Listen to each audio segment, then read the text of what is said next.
बिस्मिल्लाहिर्रहमानिर्रहीम इन्नल हम्दुलिल्लाह वस्सलातु वस्सलामु अला सय्यिदिल अंबिया'i वल मुरसलीन व अला आलिहि व सहबिहि अजमाइन अम्मा बाद। আমাদের আজকের আলোচনার বিষয় হলো সূরা আল-লাহাব এর অনুবাদ এবং তার সংক্ষিপ্ত তাফসীর। আমি প্রথমে সূরা আল-লাহাব এর শানে নুজুল অর্থাৎ কোন প্রেক্ষাপটে নাযিল হয়েছে, অবতীর্ণ হয়েছে সে ব্যাপারে আলোচনা করব। সহিহ বুখারীতে আব্দুল্লাহ ইবনে আব্বাস রাদিয়াল্লাহু তাআলা আনহু হইতে বর্ণিত আছে যে রাসূল করিম সাল্লাল্লাহু আলাইহি ওয়াসাল্লাম একবার বাতহা নামক স্থানে এক পাহাড়ের উপর আরোহণ করলেন এবং ইয়া সাবাহা বলে ডাক দিতে শুরু করলেন, অর্থাৎ হে লোক সকল তাড়াতাড়ি এসো। কুরাইশরা তাড়াতাড়ি সমবেত হলো।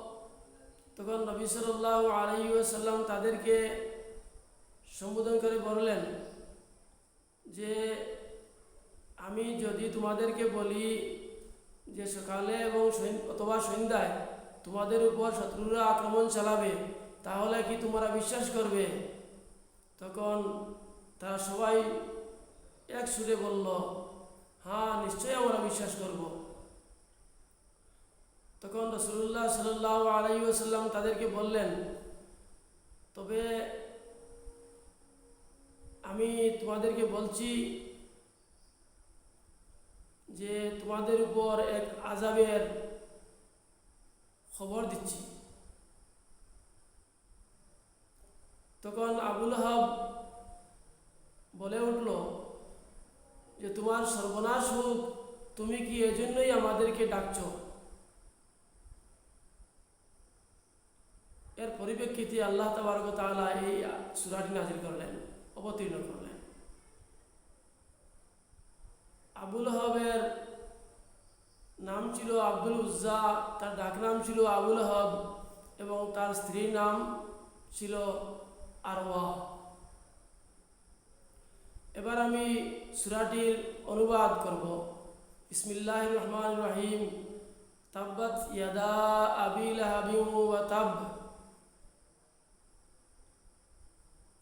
ধ্বংস হোক আবু লাহাবের হস্তদ্বয় এবং ধ্বংস হোক সে নিজেও।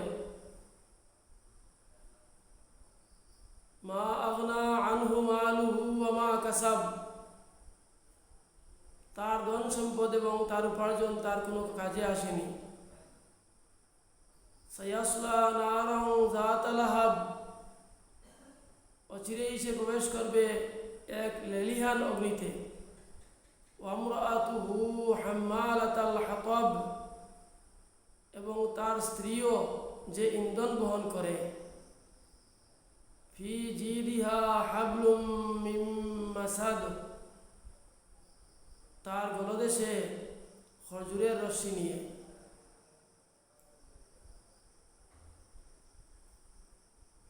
এই হলো সূরা আল-লাহাবের সংক্ষিপ্ত, সূরা আল-লাহাবের তর্জমা বা অনুবাদ। তার সংক্ষিপ্ত তাফসীর হলো, তাব্বাত শব্দের অর্থ হলো ধ্বংস বা বরবাদ হওয়া। তাব্বাত শব্দটি বদদুয়ার অর্থে ব্যবহার হয়েছে। তাব্বাত ইয়াদা আবি লাহাবের মতলব হলো আবু লাহাব ধ্বংস হোক। ও তাব্বা শব্দটিতে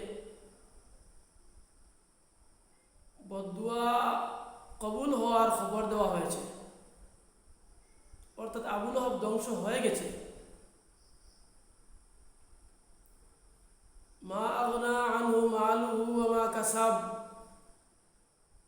এই আয়াতে মা কাসাব দিয়ে আবু লাহাবের সন্তান সন্ততি বোঝানো হয়েছে।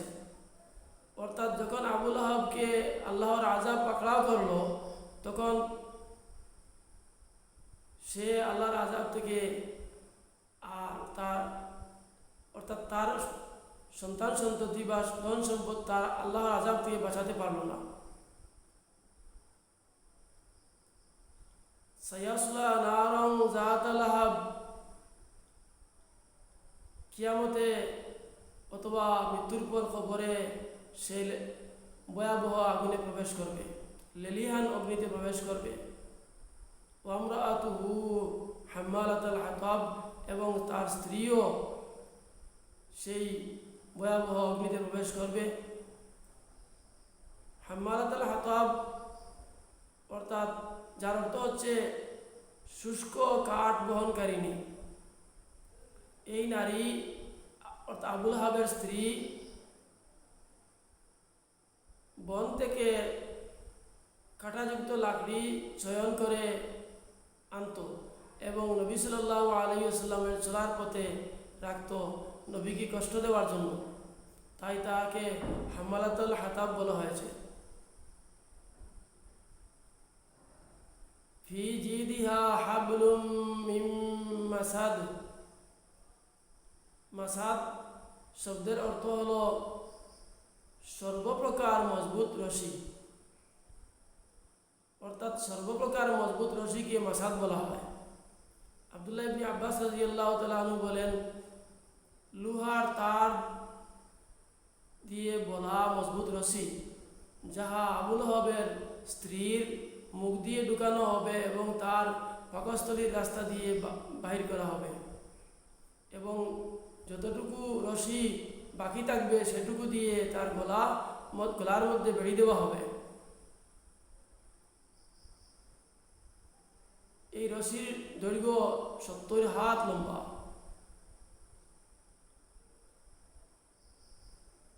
তো এই সূরা থেকে আমরা বুঝতে পারলাম যে দিনের দাওয়াত দিতে নবীকে যে কষ্ট দিয়েছিল আবুল আহাব এবং তার স্ত্রী, তার কঠোর শাস্তি আল্লাহ তাআলা দুনিয়াতেও দিয়েছেন এবং আখিরাতেও দিবেন। অতএব